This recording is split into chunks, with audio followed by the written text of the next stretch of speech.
Hello, everyone, and welcome back to episode 7 of Impact Statements. Your favorite podcast is brought to you by Impact Gaming Center. I'm Jake, I'll be your host for today. And along with me, we got the little cast. We got Paul. What's up, Paul? Well, what's going on, everybody? And Vasilios. What's up, Vasilio? Hey, how you doing? Doing well. Good. But yeah, so we got a little crew here today, but the goal for this episode is to really talk to V about his experience at Vegas and his success with making day 2 for the RC and talking about what did he play, how he felt he did, the event, all together, talk about that. So before we get into it, though, we need to thank the sponsor for today, which is Impact Gaming Center. Impact Gaming Center is located just a short 20 minutes drive outside of St. Louis City, located in fabulous Fairview Heights, Illinois. Impact is St. Louis's premier gaming store, having hundreds of singles in Magic, Pokemon, One Piece, Lorcana, and Riftbound. Along with TCG supplies and singles, the shop offers a large selection of board games, Warhammer, and Legos for all your hobby needs. Make sure you check out the shop online at impactgamingcenter.gg. And if you're also visiting the area and looking for something to do, make sure to swing by the shop and check out their huge LAN center, where you can play all of your favorite PC games. And finally, if you're a fan of live streaming and paper magic content, make sure to check out twitch.tv/Impact Gaming Center and Impact Gaming Center on YouTube for some awesome paper magic content. Quiz. V, what happened? What's up? Well, I ended up going 9-6 in the main event. Awesome. Played a lot of Modern Magic. It was a solid outcome, not the goal. The goal was to qualify for the Pro Tour, which requires the top 32, which would have required, I believe, 11-4 as this shortest record that could have qualified. So fell a little bit short, but it was a good Still experience. not far off, Day though. two. Not Sure, at all. yeah. There were some points in it where I think I could have bought back some games that maybe would have turned some matches. I think the flip of that, too, is maybe my opponents also had the same kind of thought process. So happy with the record. It's a good record. Obviously could have been better, but, it was good. So what did you end up settling on playing? Titan. If you saw the last podcast I was on, I was high on Titan. I think there are only 2 really tier 1 decks in this format. I think it's Titan and it's Affinity, and I don't think there's another one. That's not to say that there aren't a bunch of playable decks. Modern always has 20 or so playable decks, and any one of them could have won the tournament. But I think if you saw the top 8 of Vegas, there was a lot of Affinity, there was a lot of Titan in the top tables. I was happy with my choice. I was happy with my card choices within Titan, although I think I would make some changes going back. If I were to do it again, I'd make some changes, knowing the metagame. So, Why do you I'd say be curious only to hear that in a little bit. yeah. for 1 decks? I think both those decks are just doing something very fundamentally broken. Like, you can win games on turn 2, or like Affinity might not win literally on turn 2, but the game is over on turn 2, right? So I think if your deck's not capable of that, you're kind of starting off on the back foot. And then the non-Affinity, non-Titan decks that are capable of a turn 2 win, like Ruby Storm and Neoform, are very fragile, right? And they can be kind of disrupted very easily, whereas Titan and Affinity have a whole bunch of resilience. I think there's a lot of like these 1. I don't know how you determine what a tier is or whatever, but there's a lot of like really good decks that are maybe very resilient, but not so busted. I think that's like Boros Energy. I think the Blink variants are that, right? And then there's a lot of decks that are very busted, but not so resilient, right? Like the Ruby Storm, the Neoform, even like Brood Scale, which maybe sits kind of in between. But I wanted to be doing something really unfair. That's, I think, how Modern is right now and kind of always has been, even though our interaction's gotten better. And there's, we'll talk about as we go forward, some of my opponents playing these fairer strategies were very prepared for Titan. You kind of pay the tax of playing either one of the best decks or one of the perceived best decks. You pay that tax in your matchups, right? People know how to play against it. They've played against it. They've prepped for it. They're sideboarding for it. Some of my opponents were main decking for it. So, So I paid it. I felt like I paid it, that. Getting into that, so how did you prepare to choose Titan? What was your thought process on Titan? Because you said Affinity is also a very powerful deck in the format, and you are also an Affinity player. You play both. I've seen you play both these decks quite a bit. Why or how did you go choosing Titan? I think if I had more prep this tournament, I might have played Affinity, not Titan, actually. I prepped a lot for Houston with a buddy of ours, Connor, and we prepped for Titan. And we were going to play a lot of Titan. We basically felt like it was the most broken thing to do in Modern, which I still feel that way. And we came to a really nice position. We had a good 75. I think between Houston and Vegas, I really only changed out 2 cards. 1 card out of my sideboard and 1 card out of my main deck, basically, or 2 cards. One of them was a land that I shuffled around. And we did a lot of prep, and I felt good about our position there. Titan was really represented there at Houston, and it was a very hateful tournament for Titan. I mean, like some pretty bad matchups popped up. Since then, the Simic decks popped up that's also built to kind of counter Titan, although I think my matchup there is a lot better than a lot of other people seem to think, and I'm a little confused as to why. But that is also because I didn't get to prep much for Vegas, realistically. I had a lot going on in my life, good things, so not bad things, but it just meant I didn't get to play very much Magic. And so I was really leaning on my prep for Houston in Vegas with the knowledge that the metagame might be hostile towards Titan. And even though I think it is probably the best thing to be doing in Modern, it is also can be targeted, right? Like Ghost Quarter effects, looping these things, consigns in main deck, subtleties are everywhere. It's not like it's a free pass. It's not like the way I felt about Grinding Station, where that deck felt like it was the best deck, and no matter how much hate you put into your deck, it just felt like you couldn't win. Yeah, it just didn't matter, right? Whereas Titan, I feel like you can actually hit it with the hate, which maybe makes it a little fairer. Maybe it shouldn't be banned. I think it probably should. We can talk about that later. It's not. I don't think it's a safe deck. So, but regardless, so I really just leaned on my Houston prep. I think the reason I say I might have switched to Affinity is while it's doing something very unfair, it also has a lot of tools to combat interactive pieces, specifically in the blue counter spells, right? You get to play blue counter Magic, which means you can deal with like these Ruby Storms, Neoforms, other decks that are trying to stop your unfair thing. Whereas Titan might struggle a little bit more. Although again, like I said, Titan's pretty resilient. You're just playing a ton of very good lands, and lands are just hard to interact with. So yeah. Paul, you got any questions? No, he kind of hit the nail on the head. If I had a little bit more time to prep for Vegas myself, I would have dug in and focused more on Affinity or Titan. I just same thing with V. I didn't have a whole lot of time to do a whole lot of prep, so I ended up landing on Affinity for my LCQs. It didn't go well, I didn't end up qualifying, but I did get to play in the Riftbound 10K on Sunday, which was a whole lot of fun. But I think that Titan is doing something that is fundamentally broken, and that's what you need to be doing in this format. And we talked about this before the tournament. We were talking about Affinity as a deck and where to go. And Titan, realistically, it's like, if you talk about the 60 card main deck, or 61 for some people, like 58 cards out of it are pretty locked, right? There really are only like 10 flex slots in the main deck, and they're like pseudo flex slots. Where it's like, do you want to play your second Aftermath Analyst? Do you want to play your third Green Sun Zenith or your third Scape Shift or whatever? It's a pretty solved deck at the moment. Not to say that there isn't innovation. There's a lot of innovation happening in the sideboard specifically, and I've seen some cool Ice Till lists pop around and stuff like that. I just didn't really like them. Whereas Affinity feels way more open-ended right now. It is not that solved. We were playing a lot with like the infinite zero drops, like 4 Ornithopters, 4 Memnites, 4 explosive iteration, engineered explosives, right? In an attempt to maximize the turn 2 power draws. While you did get a lot of kills on turn 2, you were kind of spinning a little bit of a roulette wheel in that when you top deck Ornithopter on turn 3, you feel pretty bad. Like, it's a pretty garbage play, right? And then you have the blowouts of like meltdowns and things of that nature, which are existing. I mean, Affinity, I think, was the second most popular deck of the tournament. I think Titan was number 3. And I think the same was true or close to true in the European RC as well. But again, I think the Affinity lists aren't very solved. And if you look at the top 8, there's a pretty cool Affinity Metalcraft list, which lied on the Tameo and the Emery side of Affinity, where you could play Mox Amber, get a ton of mana that way. And like Flame of Anor was in that deck. People were playing Quantum Riddlers. It was a pretty cool version. It was a lot little more bit slower, grindy. very grindy, right? So you've got that. You've got the Infinite Zeros list. You've got the weapons manufacturing list. There were some greater Gargadon lists that popped up. And the reality is, without testing a bunch for this tournament, I didn't feel comfortable settling on one of those in the blind, right? If I had played Affinity, it probably would have been the multi-zero list, because that's just what I tested leading up to Houston. I think that's probably wrong, because like I said, I played it in some side events at Houston on Sunday. Played it since a couple times. 4 Ornithopter, 4 Memnite just doesn't feel good, right? It's just too many zeros. That was the list I settled on, and I can say the same thing. Like, that drawing the Ornithopter after you've dumped your hand, you're just like, all right, here's a 0-2, go, I guess. Yeah, hope it's enough, right? So, yeah. So getting into the actual tournament itself, let's talk about matchups. What were some good matchups, bad matchups? What do you like to see? What do you not like to see? I mean, like I said, Titan's really strong. You have game against everybody. There's 2 matchups I really don't want to see. It's Storm and Neoform. Neoform feels really unwinnable.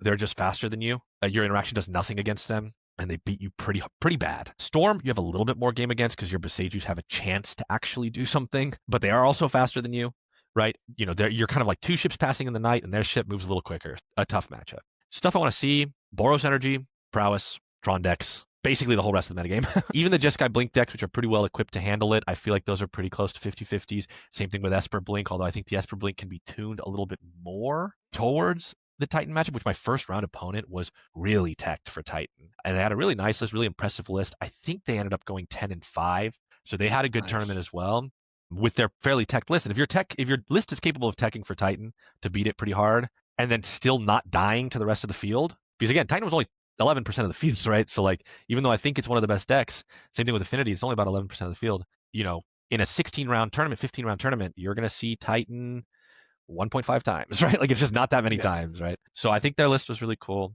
I played them in round 1, which was dope. So good way to start the tournament. Yeah. What lists like that really hedge on the I need to win because the first 3 or 4 rounds to get into the Titan tables where or just pair into it. Just pair into round 1. That luckily works too. Pair into it round 1. You know. In what ways were they teched for you? So like walk me through that. Yeah, so the list was it was Ethan Colby's list. They had 4 subtleties in the main. If you play Titan, subtlety is the worst card to play against. It unfortunately not only does it stop your Titan, there are turns where you can generate enough mana to play 2 Titans. It's kind of how you overpower some of these interactive spells. Putting it on top is so bad. It's so bad for you, right? They were playing that. They were playing 2 prismatic endings, which not all the Esper lists are on. They were on 4 Force of Negations. I got my turn 1 amulet on game 1, Force of Negated. That feels bad. Oof. They were playing 4 Consigned to Memories in the main. Which again has the flexibility of like countering like your Quantum Riddler, sack triggers, or settle, so it does have this game. And they were playing a Strict Serenade. Notably, there were no Solitudes in his main deck. Instead of saying like, yeah, Solitude's okay against Titan, but it doesn't stop the trigger, they opted to just go all in on stopping the trigger with the counter spells, the subtleties, the consigns, right? That wasn't that's what you have Strict Serenade. Yeah, I think if you're Solituding the Titan, the Titan player's fine. Like they're pretty okay. They also had, interestingly, 3 Hydroelectric specimens in their deck to increase their blue count for their Force Negations and the subtleties, and no Sink into Stupors. So it was like it's an interesting thought. I don't know. I think it was a cool build. I think, like I said, they went 10-5, so good list on them. Yeah. And on top of that, 2 Ashioks in the sideboard. Another card you really cannot beat. Like, it's a really difficult card to beat, which is why I'm playing Lithomantic Barrage in the board. I know Dom Harvey went up to 2. I was still only on 1. It might be right, although this was the only... There were 2 players I saw that had Ashioks on the board. Luckily, I never faced an Ashiok, although this guy just steamrolled me anyways, so it didn't matter. I was going to say, I've played Ashioks against Titan and before the Aftermath adoption, and it felt pretty good just turning off the searching, but now you also hit the graveyard, so Shifting Woodlands doesn't do anything. That seems really it's so bad. It's so bad for you, yeah. And I think at game 1, both of the games basically came down to them interacting with my turn 1 play, either with their prismatic ending in game 2 or with their their Force Negation in game 1, resolving Felia on 2, and then generating cards with Felia for the rest of the game while leaving up their interaction. And that's basically how the games went. I got blown out multiple times. Game 1, I had a shot to win where I was able to resolve. I managed to force a Titan through with some good play, but it was facing down double Riddler and a giant frog. So I had to go get Otawara. They hit me. I was okay with that. I went down to 3 or so, or no, I went down to what it was. I went down to 9, which was really important. So that I wouldn't die to the double Riddlers on the crackback. I could Otawara the Frog, get a Titan trigger, try to win that way.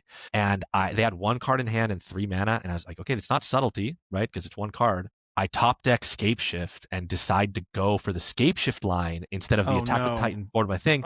And they hard cast Force of Negation, blowing me out. So, and then I talked with him about it afterwards, and he was like, yeah, I was pretty soft to the Titan if you just attacked and Otawara. And I think he was right. I think I probably should have not gone for it, but with 1 card in hand, it's really hard not to go for the win that turn, especially when they're going to untap, draw 3 cards because they have double Quantum Riddler.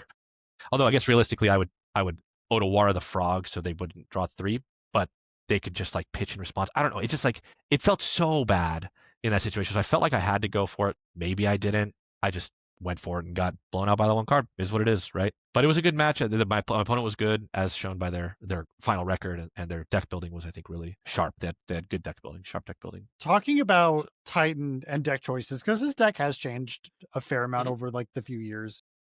Yeah. Do we need to get the copy paste out for a minute? No. We don't need the copy paste. Yeah. So, walk me through for the people that don't know, walk me through the Aftermath Analyst. How does that win? Sure. The line. So you don't really win with the Aftermath Analyst until you Titan. That's the thing. The Titan list is all about just getting to 6 mana. Once you have 6 mana, you can win a myriad of different ways. But if you've got an amulet in play, you got some Lotus Fields in your yard, Aftermath Analyst spends 4 mana to crack it, returning all your lands into play that generate more than 4 mana.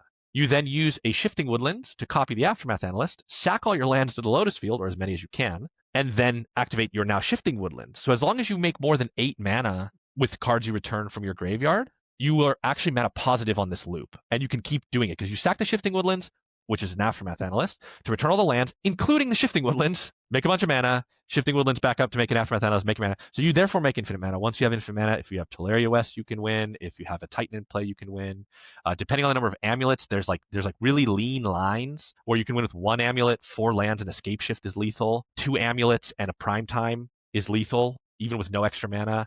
And so like you're really incentivized to like just use your amulets as rituals, make a bunch of mana, go get the Analyst with the Tolaria West that you get off the Titan eventually, and you can go from there. If you want to go through specific lines, they're a little complicated, but once you know the 2 main win lines, which is like Escape Shift Amulet 4 mana, 4 lands specifically, not 4 mana, 4 lands, and double Amulet Titan, if you know those 2 win lines, you can win 90% of your Titan matches with just I'd love those to lines. sit down.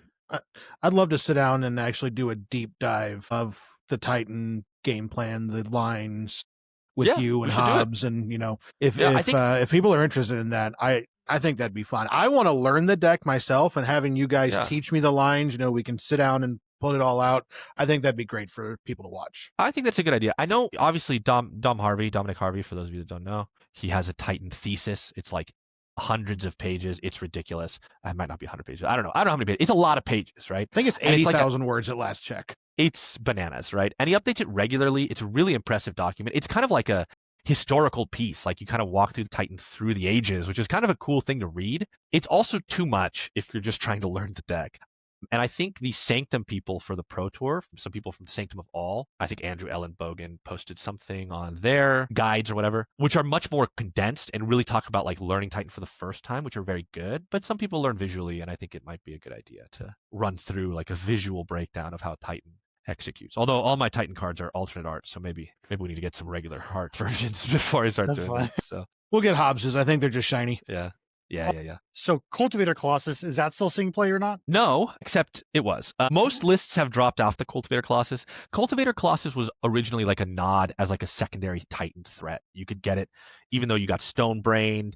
It was a good thing to get when it's like you didn't have amulets. So like if you could just make the 7 mana, you could just Cultivator, or was it 8? I don't actually remember. 7? It's a lot of mana. 7. I think it's 7, yeah. And it creates a lot of mana, it creates a lot of advantage, and then it's still good in the amulet lines where it's like, okay, now I'm just making literal infinite mana. I'm going to play every land out of my deck. I'm going to draw the Titan, eventually go from there. And so it's almost this like safety valve button that you could click. But the deck's so consistent, I actually opted to play second Aftermath Analyst, because what I found was when I drew my Aftermath Analyst, I felt like I couldn't play it, because if you lose it, or your loop gets disrupted in some way, or your Aftermath gets solituded, which is very popular on the weekend, Path to Exiled, which happened actually to me, and Prismatic Endinged, you'll lose a lot of value, right? And like you can't combo win anymore. You can still create a ton of Titans and win, and you can still win that way. It's quite common, but you won't be able to one-shot them, which meant I was very protective of the singular Aftermath Analyst, which sucks because it is a very good play in Titan. If you just play the Aftermath Analyst, mill 3 cards, if there's a couple lands in there, or you have a Lotus Field in your hand or something, all of a sudden that Analyst represents an enormous explosion of mana, right? And so I opted to play the second one just so that if when I drew them or drew one, I felt comfortable just playing it and then keeping my combo Analyst still in my deck. And that came up multiple times where the Analyst I played either ate a removal spell or won me a game outright. And then I still was able to combo with the second Analyst, right? In the games where it got destroyed. And I think that's what I chose. I think a lot of people are choosing Ice Till as a secondary threat instead of the Cultivator, because it just lets you grind better, right? There's some pretty cool like Ice Till Mirror Pool lines where you can like Mirror Pool, copy Ice Till, replay Mirror Pool because you have an extra land drop, and just go from there. Cultivator's kind of fallen out of favor in the Titan community. That being said, I believe it was my round 10 opponent was a Titan Mirror, and they were on Cultivator Colossus, and it did win them games because it's just a really good card in the mirror specifically, where it's like you're constantly besaging each other to try to like keep yourselves away from combo killing the other. And Cultivator Colossus says your Besage does nothing. I'm just going to dump a ton of lands into play. I now have the biggest threat. You can go get a Titan. If it's not a full-on combo kill Titan, Cultivator wins the battlefield, right? And then Cultivator, oftentimes, if you have any Amulet or Spelunking, just wins you the game, right? Because you just draw into a bunch of stuff. Eventually, you draw Titan or Aftermath Analyst, and you just start looping from there. So it's really good in the mirror and kind of mid everywhere else, but it has moments where it's very powerful. And as a one of, it's very good. I don't think it's necessarily right to cut it. I did after seeing what my 10th round opponent Julian did to me with it. I was like, maybe I should give this thing another try, another shake. So what about the split between Pact and Green Sun Zenith? Because I've seen some lists on the full Green Sun, some on just one, some on two. Yeah, there's a yeah, it's a tough question. Without having literal infinite games, it's impossible to tell you the answer to that, right? You would need a time traveling supercomputer to actually answer that question. But from my own experience, I really You like don't Green have one Sun of Zenith. those? No, unfortunately, I don't. I really I like thought Green that's Sun what Zenith all though. Amulet players had, was a time traveling supercomputer. Yeah, you'd think the way they top deck, right? It's not like they have 5 million outs in their deck every single time, but yeah, Green Sun Zenith is really good. It's worse than Summoner's Pact when you're going for the combo, which is why original lists had 4 Summoner's Pact. And even when Green Sun Zenith got unbanned, it took a little while for the adoption to come out. But if you're trying to play it more fairly, using Green Sun Zenith for 2 mana when you have double amulet to Arboreal Grazer to get a bunch of mana is just better than Summoner's Pacting, because you're not just dead in the water if they have their interactive spell in that moment, right? Going for an analyst, like a fair analyst, which is why I liked playing the 2 analysts. I Green Sunned for 3 a lot, X's 2, so that I can go get Aftermath Analyst and use that as a pressure point, forcing interaction from my opponent to then Titan the following turn. And if they did interact, great. Now I have a ton of mana, right? And that's how you beat all of these slower grindy decks, is just by out-manaing them. And it's probably not as good if you're playing Cultivator, because making it 7 to 8 mana is a pretty big jump, right? But I think Green Sun Zenith is very good with your sideboard pieces. That was kind of the big thing for us. My game plan against Belcher is to put 2 Collector Oofs into play, and Green Sun Zenith is really, really good at that. Whereas Summoner's Pact is not. Same thing with 6 or with Ice Till out of the board for me, where it was like, these are great GSZ targets. They are not good Summoner's Pact targets. So my list had 3 GSZs and 2 Summoner's Pacts. I think the winning list was 2 Summoner's Pacts, 4 GSZs. It really actually comes down to there's a set of flex slots that are really flexible, I guess, so to speak. And it's like, do you play Malevolent Rumble? Do you play Explore? Or do you play neither and just go to more copies of your other cards?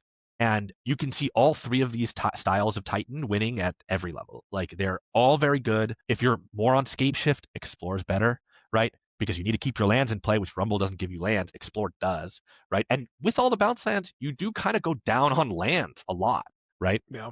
So getting to 4 lands, Amulet Effect, Scape Shift is not free, right? Whereas Explore helps a lot. If you're not on that, if you're trying to go away from the Scape Shift game plan, then I think Malevolent Rumble is just a better card. I mean, it's a Modern Horizons card. It's really, really good, right? It's like 1 mana, go 4 deep, get a permanent, which your deck is 90% permanents, never whiffed with that card. And then sometimes you even bank the mana for the next turn where you're like, oh yeah, it actually cost me 2 mana on that turn, but it gave me a mana back the turn after, which is the 6 mana you need for Titan. That happens a lot. And then I like the winner list where they were like, look, I think these cards are bad. Malevolent Rumble was probably the worst card in my deck, actually. And they just said, look, cut all 4 Rumbles, go up to 4 Green Sun Zenith from 2 to 4, go up 1 Scape Shift up to 3, and then they even opted to play a single Dryad Arbor, not in their lands, but as their 32nd lands, whereas most lists are on 31 lands. And in doing so, they kind of preserve the 2 mana ramp mode of Explore and Malevolent Rumble by saying, look, I need to ramp this turn, go get Dryad Arbor, and then try to combo the turn after. Or if you're like, okay, this can just be a Titan, which is the incredible flexibility of that card. So most lists do not play more than 2 Summoner's Pact, but the GSCs are really fluctuating. They go from 2 to 4 in any number. I ended up on 3 GSC, 3 Malevolent Rumble, 2 Scape Shift in Houston. I was at 2-4-2, and I like GSC so much I wanted to put another one in my deck, so I did. How do you feel about the Wandering Minstrel? That was in the winners list as well, actually. Because they were on quad GSC, they said, I'm going to make it so the GSC can now play this ramp game. It can be a Titan, and it can be an Amulet by getting Wandering Minstrel. Wandering Minstrel is fine. It's okay. It's by far the worst of your amulets. Spelunking rebuys you mana often the turn you play it, making it oftentimes a 1 mana play. A Minstrel never does that because it doesn't give you an extra land drop. The Amulet is obviously the best one. That lets you combo a bunch of different ways. It's fetchable by Urza Saga. The card's insane. But the Wandering Minstrel is good, right? In play. The downside is it's not as good as either of the other 2, and it's the most killable of the 3, right? Sure. Although, again, as decks kind of tech towards Titan, they become much better at killing artifacts and enchantments with their Wear Tears and Force of Vigors. Wandering Minstrel is not that. So there are upsides to it. I like it. It is fetchable by Green Sun Zeniths. Again, the winning list had 1 copy. I think it's a really cool list. Really cool card. Walk me through. So one of the parts of Amulet that makes me, the numerous things of why I don't like Amulet Titan. Walk Sure. me through. I gotta wonder, are you talking about Amulet this much today, My Jake? ears are burning, but we'll get over it. Walk me through. So Spelunking and Minstrel both say your lands enter untapped. Yeah. How do they still enter tapped? It baffles me, and it makes me so Yeah. mad. I'm not going to pretend to know. I'm not going to pretend to know the exact rules and why the words work this way. Basically, Wandering Minstrel and Spelunking are replacement effects. So they replace the ability from entering tapped to entering untapped. But like with most replacement effects, you get to choose whether they happen or not. If a land says this land enters tapped, you get the choice. If you have a Wandering Minstrel and Spelunking and an amulet, you get the choice for it to enter tapped or not. And it almost always is better to enter untapped if you have one amulet, one Spelunking effect. If you have two amulets, you want it to enter tapped so that you can get double the mana off of it. So like Lotus Field, Bounce Lands, you have the choice. But a card like Forest that you would normally, like if you got Forest off of Titan, it would enter tapped. Spelunking forces it to enter untapped, and because there's no line of text on the text box that says it may enter tapped, you don't get the choice. And that's an important distinction. Actually, in Houston on Sunday, one of my opponents, we were on a Titan match, and they tried to kill me by playing 3 Titans and giving haste to all of them, all on the same turn, except that last Titan that got Handwear Garrison, that Handwear Battlement, that Handwear Battlement entered untapped because of Spelunking. They could not have it enter tapped, so their multiple amulets didn't matter, and they could only haste 1 Titan, and they did not kill me, and they died on the way back. So basic short form here. If the land itself says it enters tapped and you have both, you get the choice. If there's an effect that says it enters tapped, it enters tapped. Yeah, enters untapped. Correct. Untapped. Forcibly untapped. Yeah. As to why, Jake? No idea. I don't. Layers? Layers. Probably layers. Yeah, sure. So, something with replacement effects. Yeah. I know it's silly, but it is what it is. Silly. The other silly thing about Titan that also gets me up a wall is I am a firm believer of if you don't pay for a pack, you lose the game. I believe that's how it should be. I understand the rules are changed to make the game more forgiving. If you are playing a free tutor, you should pay for it. I agree, if I'm being honest. So you're talking about the ruling where it's like, if you miss your pack trigger the turn after you packed. The old ruling was you lose. Like, game over. Flat out done. The new ruling is if a judge gets called over, the judge offers the opponent, whoever's not the Titan player, or the opponent of the Titan player who missed the pack trigger, gets the choice of putting the pack trigger on the stack or not. You should always say yes, make the Titan player pay for it.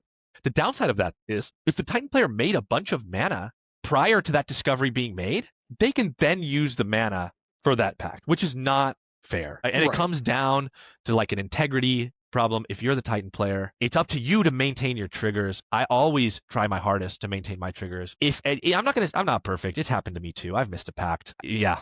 It sucks when it does. So you call the judge over and you say, look, I missed my pack, whatever. They have to put it on the stack. You tell your opponent, yes, you should put it on the stack. Don't just not put it on the stack. That's crazy. And then I will make the evaluation of whether I could have paid for it on my upkeep. If the answer was no, I'm scooping every time, right? Because it's just not fair, right? And so you just have to like play with a level of integrity there, I guess. And I've scooped a lot of games where I didn't have to because I missed a pack trigger. And the reality is like, I just don't think the deck's already busted enough, right? Why are we cheating? Right. And there's the other side of it where like you as the opponent, and this is, we're getting into the slimy side of things. You as the opponent notice that your Titan player misses their pack trigger, but I didn't see it until, suddenly they don't have enough mana for it, judge. This is why the new ruling exists the way it does, actually. There's 2 things at the fault here, right? When you miss a pack trigger, let's assume it was not intentional, right? Obviously, I think there's some scumminess that can happen. But if you miss a pack trigger, the Wizards doesn't want to punish that player for calling a judge on themselves. Right? Because the right thing to do when you realize, I missed a pack trigger, is to call a judge, right? And if you realize it and you call the judge and the judge comes over and the judge goes, nah, you lost the game. Now, me as a Titan player, I'm incentivized not to call the judge. Now, I still think you should because of integrity reasons, whatever, but not everybody thinks that way, right? And so you want to incentivize them to be able to call the judge over and say, look, I made this mistake. Help me correct it. That's 1. 2, it's also your opponent's responsibility to keep track of the triggers, right? And in that situation, in the old rules, you would get the game loss because you lost, and your opponent would get a warning for missing it, right? And it's like you also don't want to disincentivize the opponent from calling a judge. You want them to call the judge, right? Calling a judge should not be a scary thing. You should call a judge. And if you don't understand what the judge is saying, clarify what the judge is saying. Ask them, because there's a story here. I know where the judges are helpful. Let the judges help you, right? So I like the new ruling, but I agree with you. The pact is a specifically negative case of the new ruling. Yeah. Because it's just so crappy to just have someone miss a pact trigger and then be like, I have 28 mana now. Yeah, of course I'll pay for it. Like, okay. What is 4 to my? What are we doing? What is my 4 to my 28 mana? Right. Like, I'll work it out another way.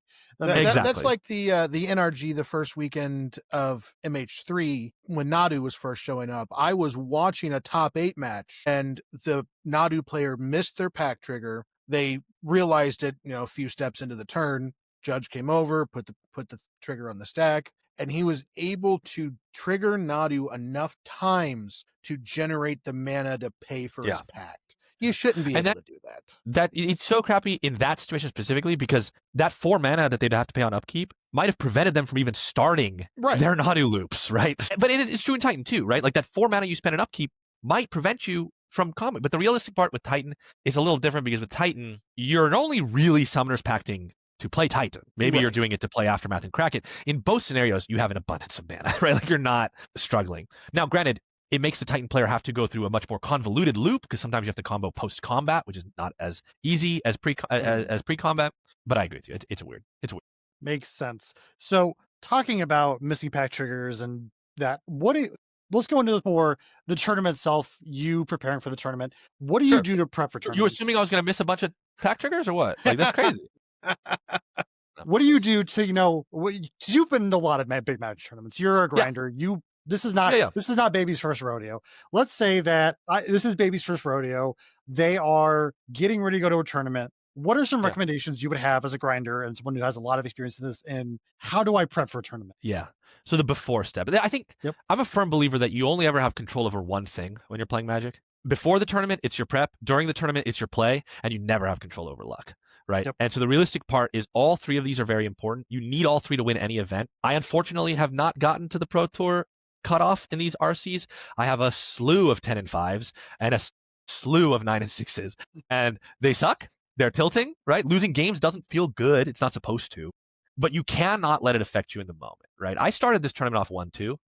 Understanding your headspace, understanding going into the tournament that like you don't have control over everything. And when 2 of your first 3 opponents are specifically teched for Titan, it feels bad. But you have to recognize this is the tax I'm paying for playing one of the best decks. Everybody's ready for it. That's okay. Pick it up, play forward. So expectation is tough to deal with. And going into the tournament, managing that is the biggest thing, right? I want to get top 32. Sad about a 9 and 6, right? It's not what I wanted, but the expectation shouldn't be there to get top 32 because getting top 32 is crazy.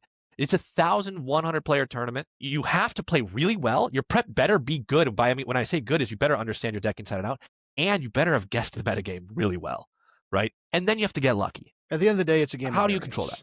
So managing expectations is one, and that should start months before the tournament, right? Like that moment you qualify for the RC, your expectation shouldn't be I'm going to win the RC.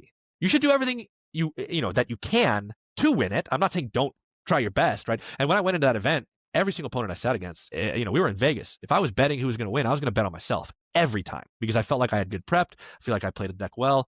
I feel like I know the metagame pretty well. And I would have been right 9 out of 15 times. So that's one. Attack something. Right? Modern's not solved, which is part of what makes it such a cool format, but you know what the top players were going to be. Nothing about this tournament was a surprise going into it. I think the only difference between, again, I didn't get to prep much for this one, but the only difference between Houston and this tournament, as far as like what is in the metagame, was the Simic Birthing Ritual deck, which I think was largely a response to Titan specifically. And so like understanding what decks you might see, you can create like a grid or a matrix of the best decks against the field and then try to go from there. That's what I did. I settled on Titan. I'm also an experienced Titan player. I've been playing it since Summer Bloom got banned, right? That's not for everyone. If you are a modern grinder and you play one deck and only one deck, play that. Seriously. You will get rewarded so many times by playing the deck you are most comfortable with, more than you will by trying to learn a new deck and struggling through it during the tournament, right? Now, granted, if you have enough prep time, you can learn a new deck. You got months, easy. Go for it, right? But be aware that the deck you're really comfortable with is still there, and you can spend your time either practicing something new and learning something new that you think attacks the metagame, But if you've got 2 months to do that, who's to say the metagame's going to be the same over those 2 months? It might change drastically. Again, like I said, Houston and Vegas, they were a month apart.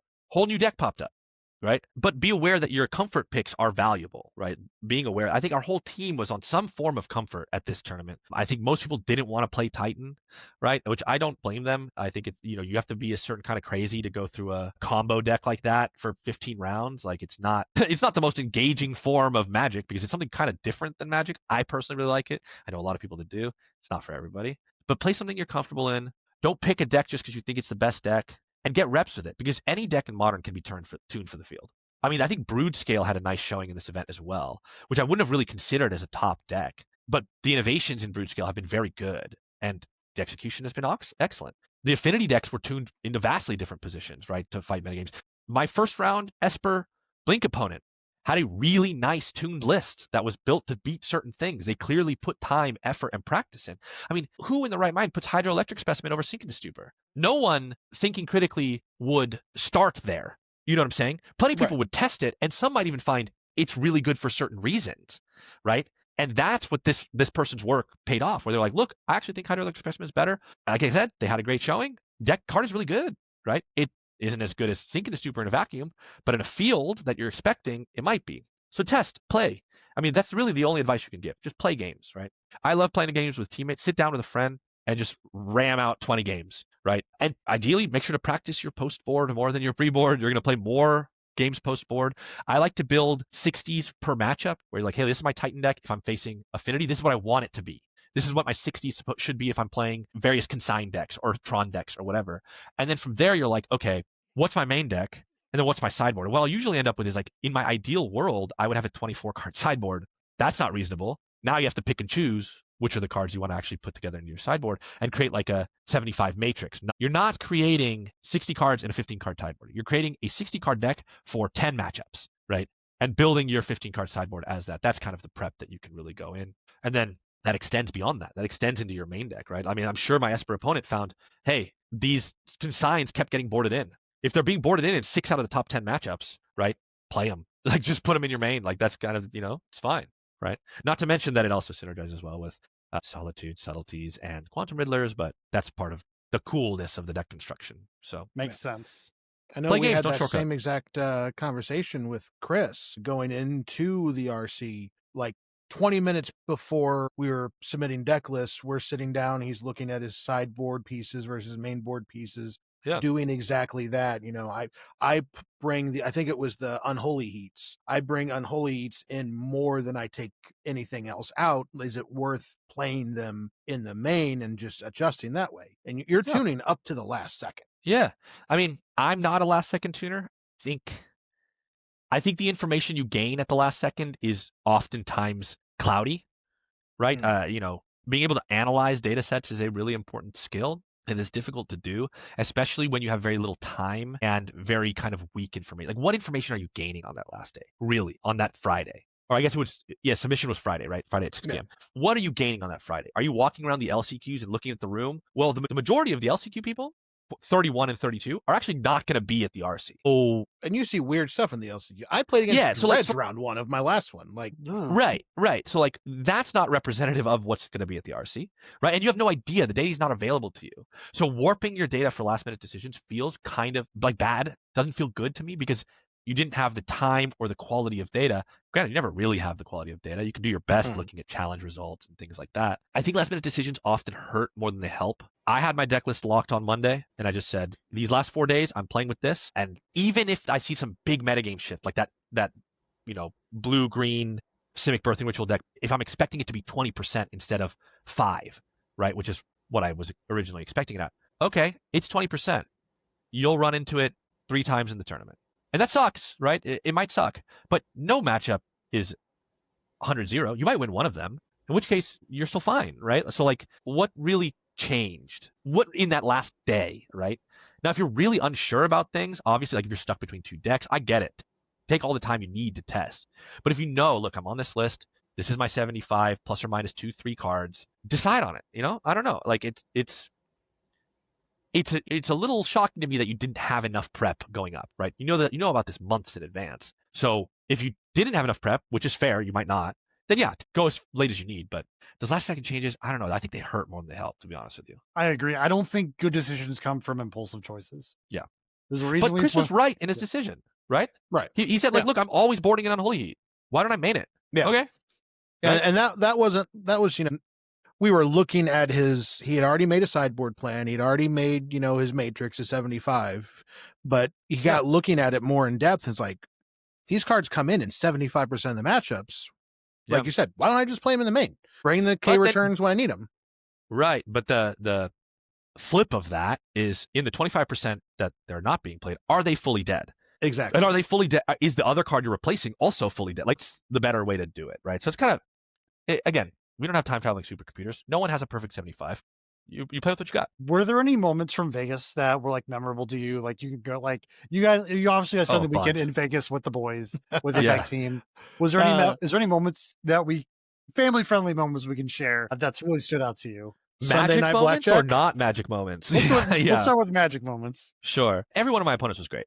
Every single one was nice. I think some were a little sadder than others, right? Going into round 7, I was 3-3, which means I had to win 3 straight to make it to day 2, which means all of my opponents were also on win and ins. Like they had to win, not win and ins. They had to win as well. And it is a feel bad to lose the game of Magic that knocks you out of the tournament. It does kind of suck to knock 3 people out of the tournament and have it be explicitly my fault. But the reality is that's kind of how they went. And all 3 of those opponents, they were all great. They were all pleasant to play against. They were all lovely people. That's kind of how I felt about every single one of my opponents. Nobody was rude. At most, they were serious and focused. That's fine. I love a serious, focused opponent.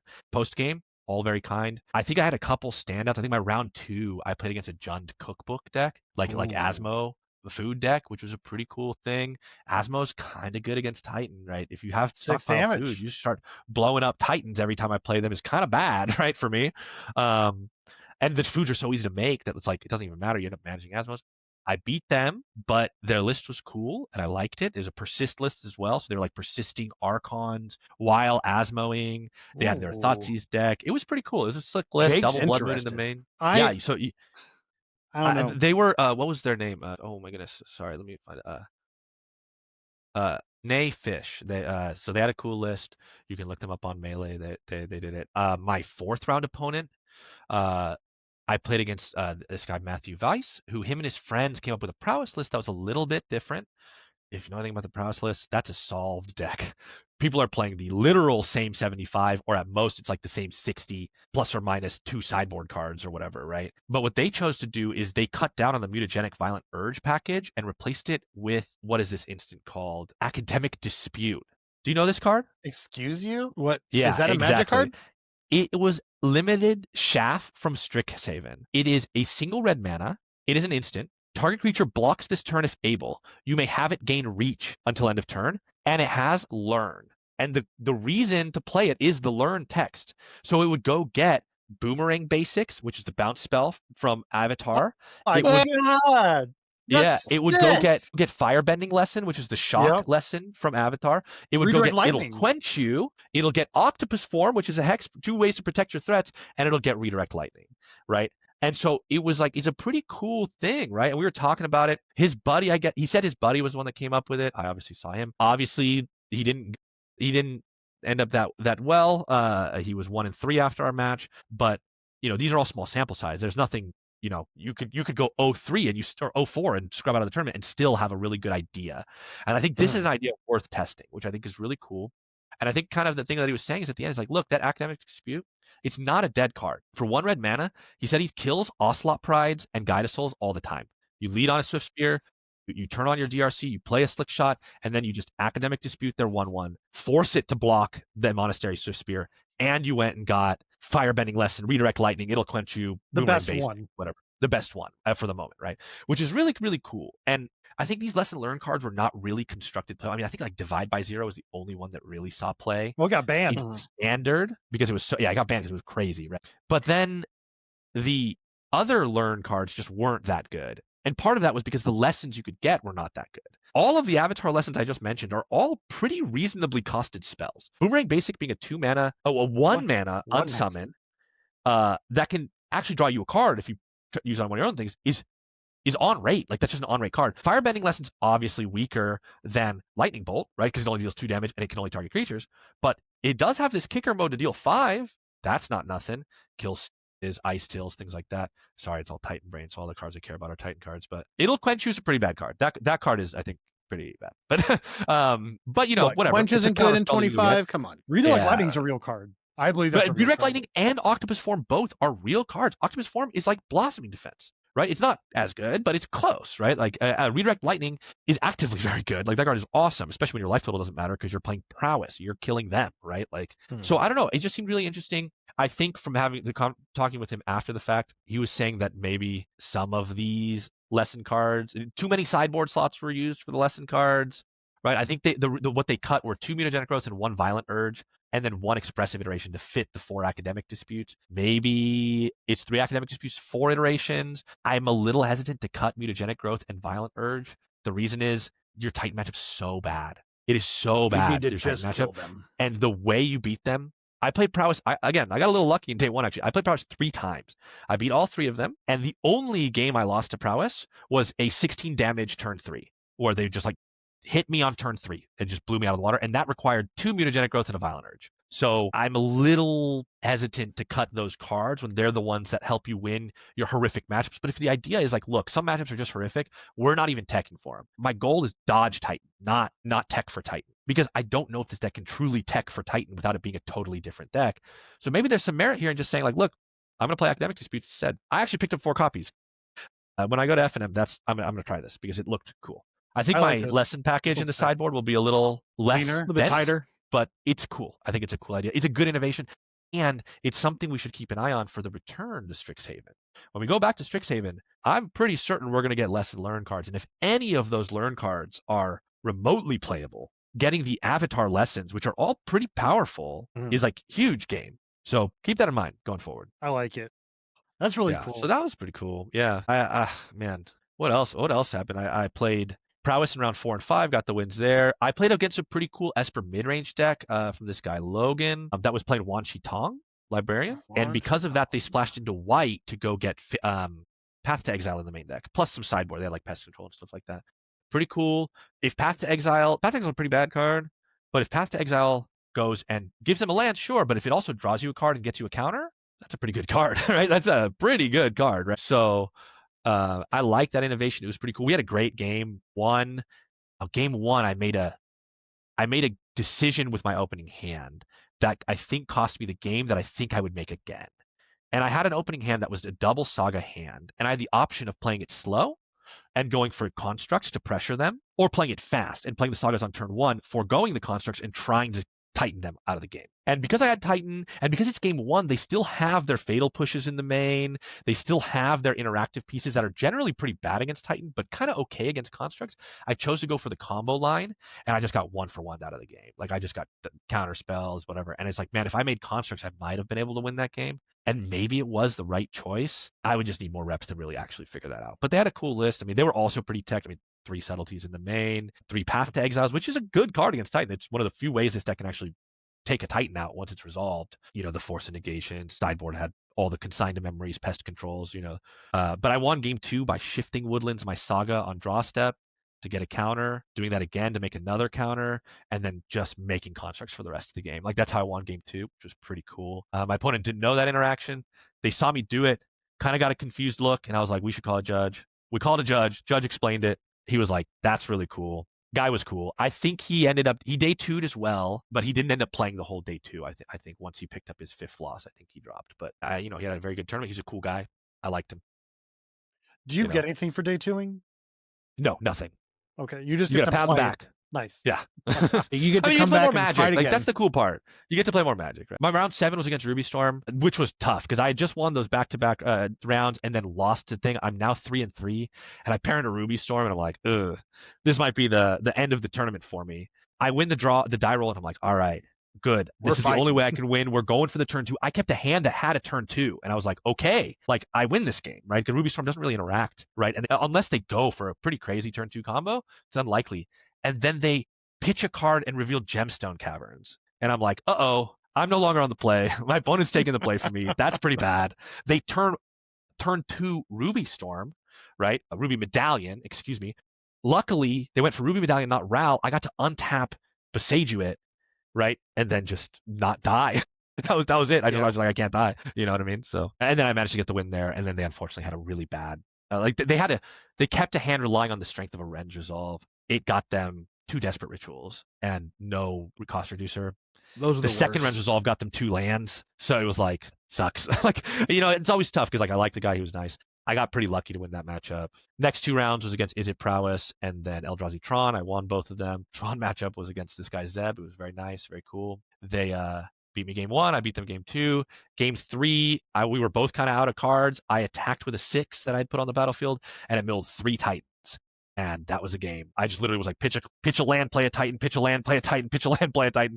And it was just like wild. Like it didn't make sense, right? So it was pretty cool. Yeah, my day 2s was a couple Amulet Mirrors, won one, lost one. Again, I told you about the Cultivator Colossus guy.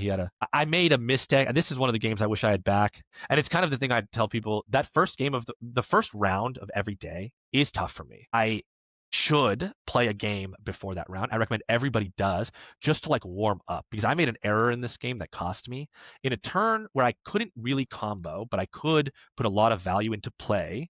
I chose to make a construct. And if I didn't do that, I could have kept Beseiju up in my hand. Beseiju is spelunking in response to the trigger and prevent him from comboing me the turn after. He had 1 card in hand. I was like, whatever. He had this giant Cultivator Colossus. I need to put as much power and toughness into play.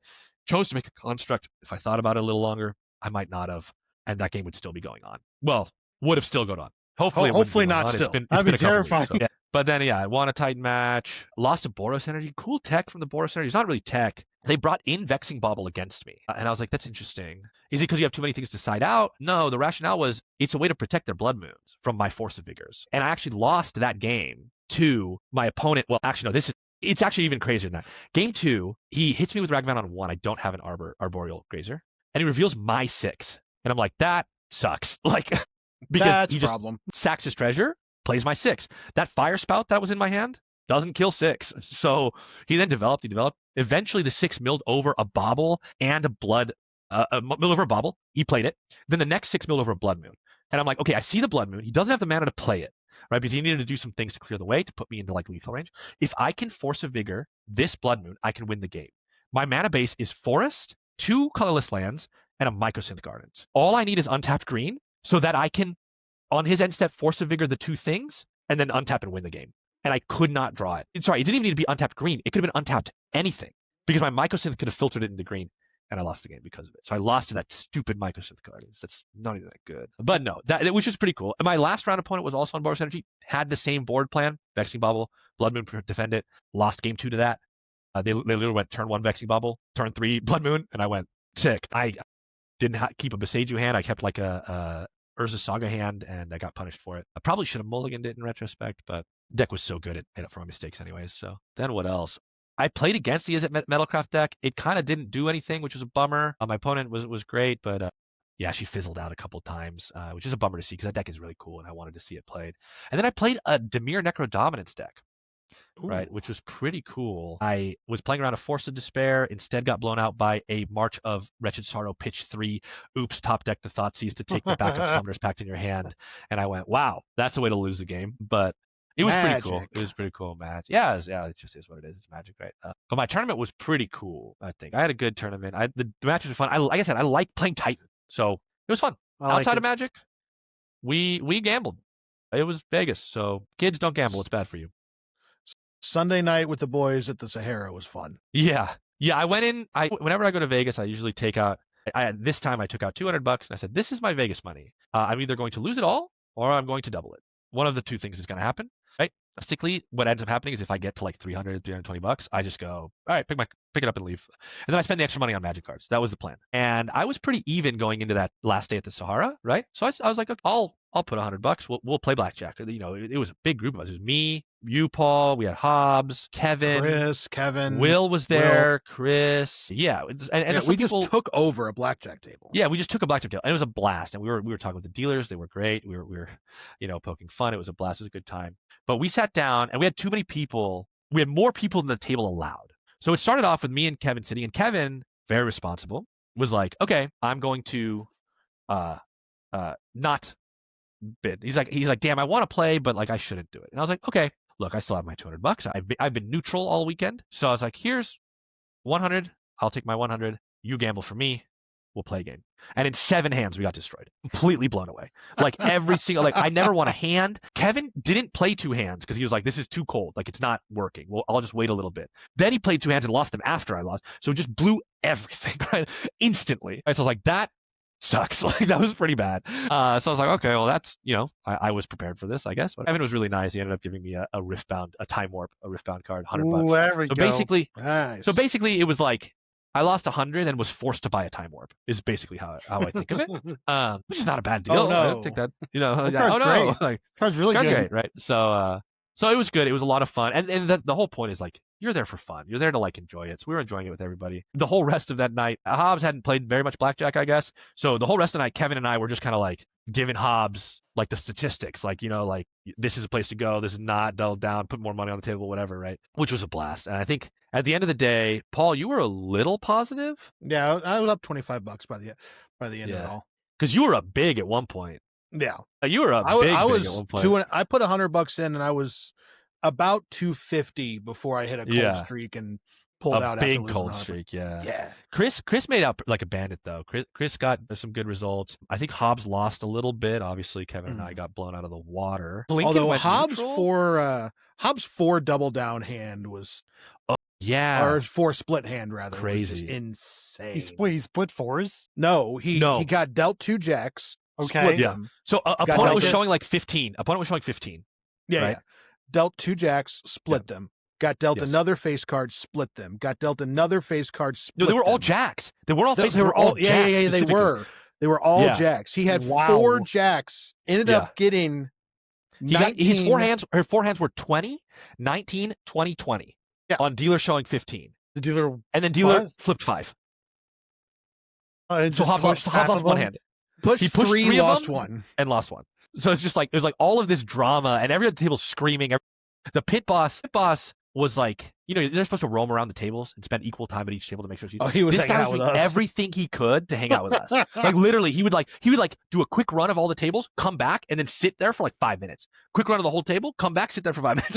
And it's just like he was having a blast. We were all having a blast. We were That's talking awesome. A lot of trash. I will say, so they have at the tables there a little side bet for the dealer bust, right? We were having a hell of a time with this. So like you would hit a blackjack and you get like $2-3 in singles, and you put a single down on it's a bet for how many cards it takes a dealer to bust.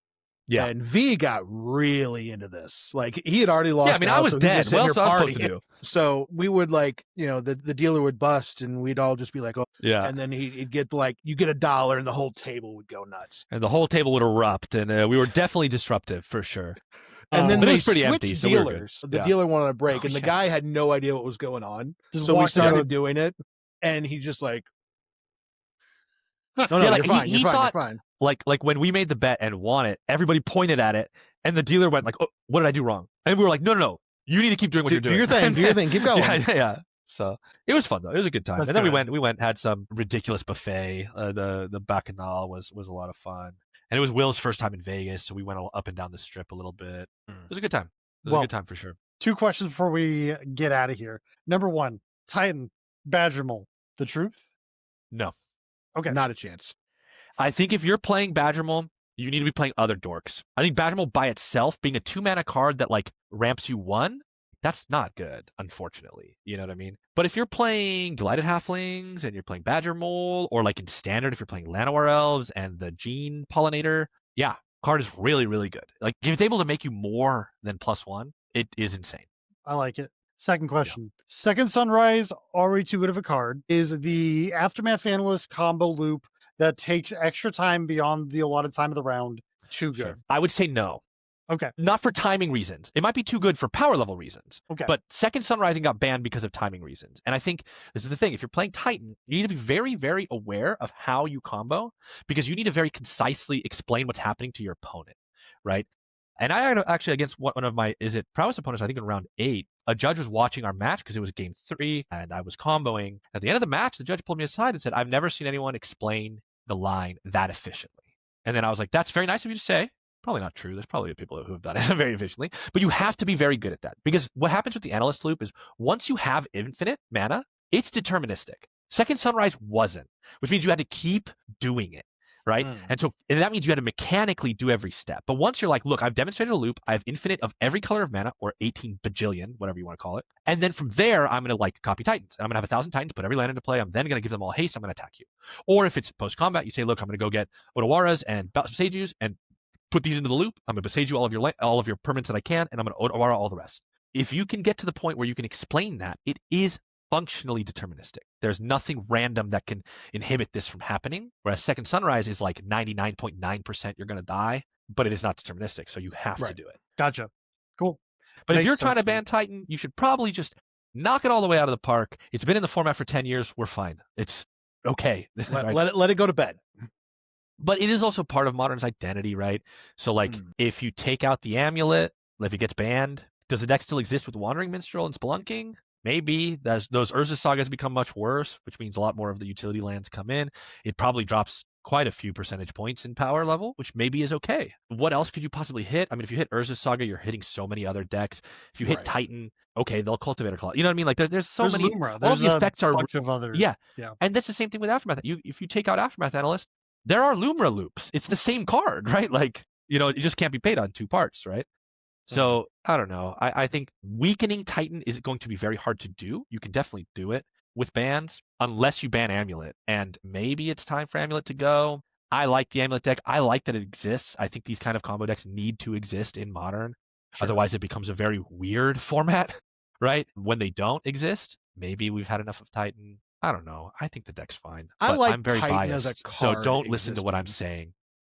I like Titan as a card existing. Amulet Titan, maybe it is a time for that to go to bed. I love the old Titanscape shift, the Valakut Titan list from the old days. Yeah.